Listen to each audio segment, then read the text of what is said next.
برادران اہل سنت، السلام علیکم ورحمۃ اللہ تعالی وبرکاتہ۔ حامدا ومصلیا ومسلما اما بعد فاعوذ باللہ من الشیطان الرجیم، بسم اللہ الرحمن الرحیم۔ وللہ العزۃ ولرسولہ وللمؤمنین، صدق اللہ العظیم وصدق رسولہ النبی الامین المتین الکریم۔ اللہ رب محمد صلی اللہ علیہ وسلم، نحن عباد محمد صلی اللہ علیہ وسلم، صلاۃ و سلام علیک یا رسول اللہ صلی اللہ تعالی علیہ وسلم۔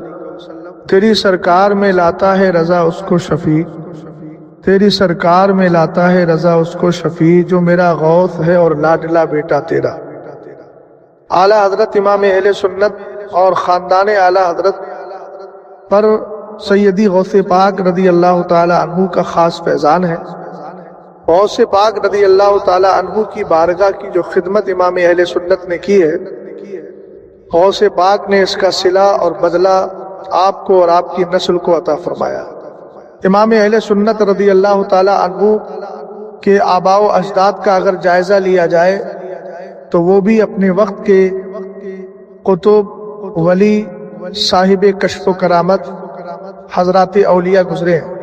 امام اہل سنت رضی اللہ تعالی عنہ کے والد بزرگوار علامہ نقی علی خاں، ان کے والد حضرت حافظ کاظم صاحب اور ان کے والد حضرت مولانا اعظم صاحب، حضرت مولانا اعظم صاحب قبلہ علیہ الرحمہ کو اللہ نے یہ قدرت اور طاقت عطا فرمائی تھی کہ حضرت حافظ کاظم صاحب کہتے ہیں میں اپنے والد سے ہر جمعرات کو ملاقات کرنے کے لیے جاتا۔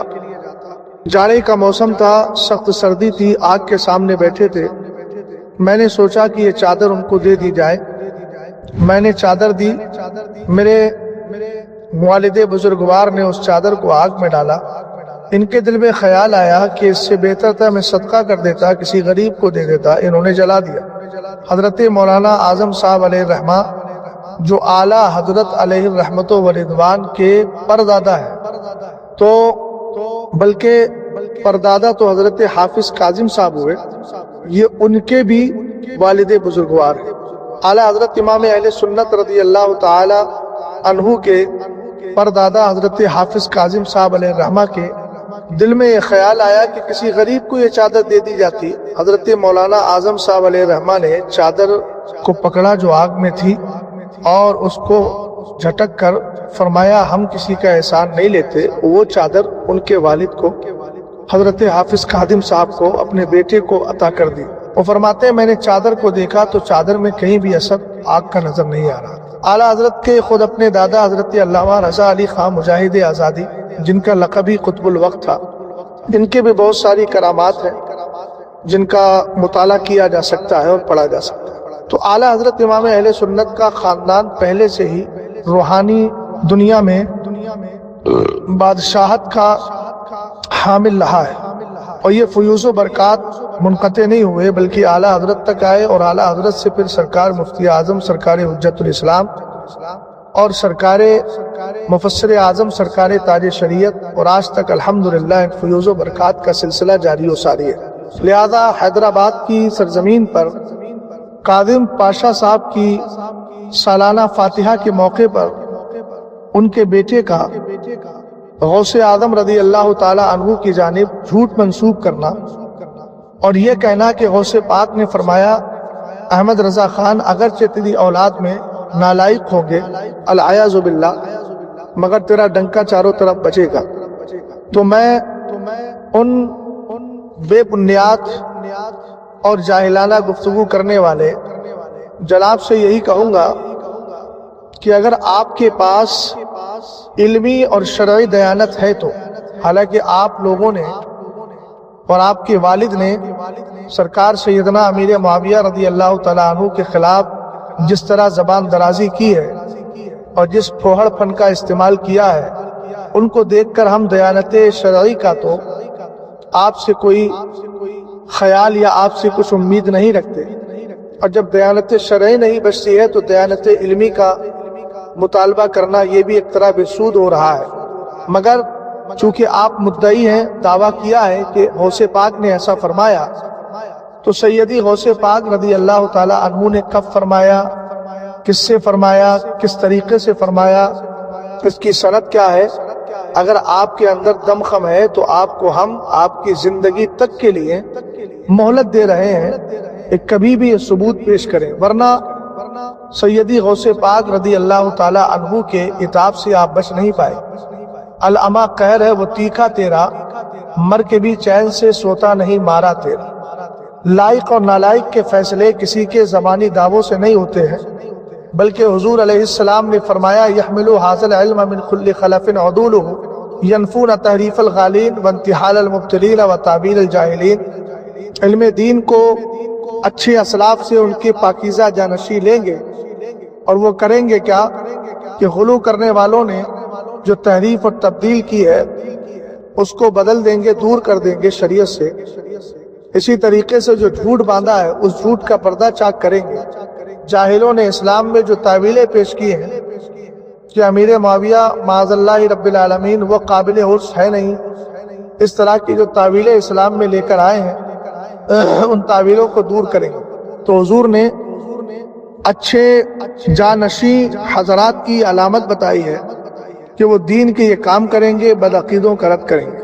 خاندان اعلیٰ حضرت کا یہ طرہ امتیاز ہے کہ امام اہل سنت بلکہ اوپر سے علامہ نقی علی خان، علامہ رضا علی خان اور اس سے اوپر جائے، تب سے لے کر اب تک یہ خاندان رد و ابطال کرتا چلا آ رہا ہے، حق و باطل کے درمیان فرق و امتیاز کرتا چلا آ رہا ہے۔ لوگ اپنے آباء و اجداد کا درس اور ان کی تعلیمات بھول جاتے ہیں، جیسے آپ لوگ اپنے ان بزرگوں کی تعلیمات کہ جن کے تعلق سے حیدرآباد کے لوگوں نے بتایا کہ جو قدیم حضرات دنیا سے گئے ہیں وہ بہتر حالات رکھتے تھے، اور بہتر حالات رکھنے والے کے نظریات بھی بہتر ہوتے ہیں۔ لیکن آپ لوگ وہ درس بھول گئے، اور سوائے صحابہ اکرام میں بالخصوص سیدنا امیر معاویہ رضی اللہ تعالی عنہ کے خلاف زبان درازی کرنا ابھی آپ لوگوں کا وتیرہ بن چکا ہے، اور رافضیت آپ حضرات میں اپنے پیر پسار چکی ہے۔ تو یہ حدیث کے مصداق آپ نہیں ہے، لائق اور نالائق کا فیصلہ اس حدیث نے خود کر دیا کہ لائق کون ہے اور نالائق کون۔ بہرحال ہمیں غرض اس سے ہے کہ جو اعلیٰ حضرت کی جانب، اعلیٰ حضرت کے متعلق غوث پاک کی جانب جو قول منسوب کیا ہے، آپ میں اگر دم خم ہے تو اس کا حوالہ پیش کریں، ورنہ اپنے قول سے رجوع کریں۔ اور مولوی احمد نقشبندی جو ہر طرح کے ممبر اور اسٹیج پر جانے کا عادی ہے، اور جو یہ کہتا ہے کہ صاحب اعلیٰ حضرت امام اہل سنت کو ہم مانتے ہیں اور مسلک اعلیٰ حضرت کیا ہے ہم سے سیکھا جائے، میں اس خطیب سے معلوم کرنا چاہوں گا کیا مسلک اعلیٰ حضرت یہی ہے جو تم وہاں بیٹھے ہوئے بورے اور گونگوں کی طرح سن کر خاموشی اختیار کیے ہوئے ہو؟ یہی مسلک پڑھا ہے مسلک اعلیٰ حضرت؟ الحمدللہ ہم نے یہ مسلک نہیں پڑھا ہے، ہم نے مسلک تو یہ پڑھا ہے کہ اذا زارت الفتن اب البدع وسب اصحابی فلیظہر العالم علما۔ اگر فتنے پیدا ہوں، بدعتیں جنم لیں، صحابہ کو گالیاں دی جائیں، عالم پر فرض ہے اپنے علم کا اظہار کرے۔ ایک کلپ بہت سنی، یہی کاظم پاشا صاحب کے بیٹے، میں نام تو نہیں جانتا اور نام جاننے کی میں کوشش بھی نہیں کر رہا ہوں، اور اس نام جاننے کی مجھے قطعاً ضرورت بھی نہیں ہے، لیکن بہرحال ایک بات میں یہ کہوں گا کہ ہوش کے ناخن لیجئے، جہالت اور نادانی کی جو دبیس چادر اوڑھی ہے اس کو دور ہٹائیے، اور حضور شہباز دکن کے تعلق سے جس زبان درازی کا آپ استعمال کر رہے ہو کہ ہمارے والد کہتے تھے وہ شہباز کیا وہ تو ذات بھی نہ بن سکا، سچی بات یہ ہے کہ آپ لوگوں نے اگر ان کی صحبت پالی ہوتی تو ایمان عقیدے کے تعلق سے آپ میں تسلب اور استقامت پیدا ہو گئی ہوتی۔ وہ حقیقت میں شہباز تھے اور حقیقت میں شہباز ہیں۔ شہباز پرندے کی پرواز اور رسائی بہت دور تک ہوتی ہے، اس کی پرواز بہت اونچی ہوا کرتی ہے۔ یہ تو اپنے اپنے ظرف کی بات ہے۔ تمہارے والد نے بھی بریلی شریف سے پڑھا، فیض لینے کی کوشش کی، مگر بریلی کے فیض سے محروم رہے، اور امام اہل سنت رضی اللہ تعالی عنہ کی بارگاہ کا فیض ان کو نہ مل سکا۔ اور حضور شہباز دکن ہے کہ جنہوں نے بریلی شریف کا فیض لیا، سرکار مفتی اعظم کے خاک کو اپنی آنکھوں کا سرما بنایا، اور آج زمانہ یہ ہے کہ حیدرآباد کی سرزمین پر واضح فرق آپ دیکھ سکتے ہیں۔ آپ اس مرد مجاہد کے عرس پر جائیں اور غلاموں کا اور چاہنے والوں کا تانتا دیکھیں کس طریقے سے بنا رہتا ہے، اور الحمدللہ رب العالمین عوام الناس سے زیادہ علماء اور طلبہ وہاں حاضری دیتے ہیں اور دل میں ان کا ادب و احترام رکھتے ہیں۔ فقیر بھی بارہا گیا اور جب بھی موقع ملتا ہے تو جا کر کے فاتحہ خوانی کے لیے حاضر ہوتا ہے۔ ان کی پرواز یقیناً بہت دراز تھی، اور پرواز کا بھی فیصلہ میاں مٹھو بننے سے نہیں ہوتا ہے بلکہ دین و سنیت کی خدمت کرنے سے ہوا کرتا ہے۔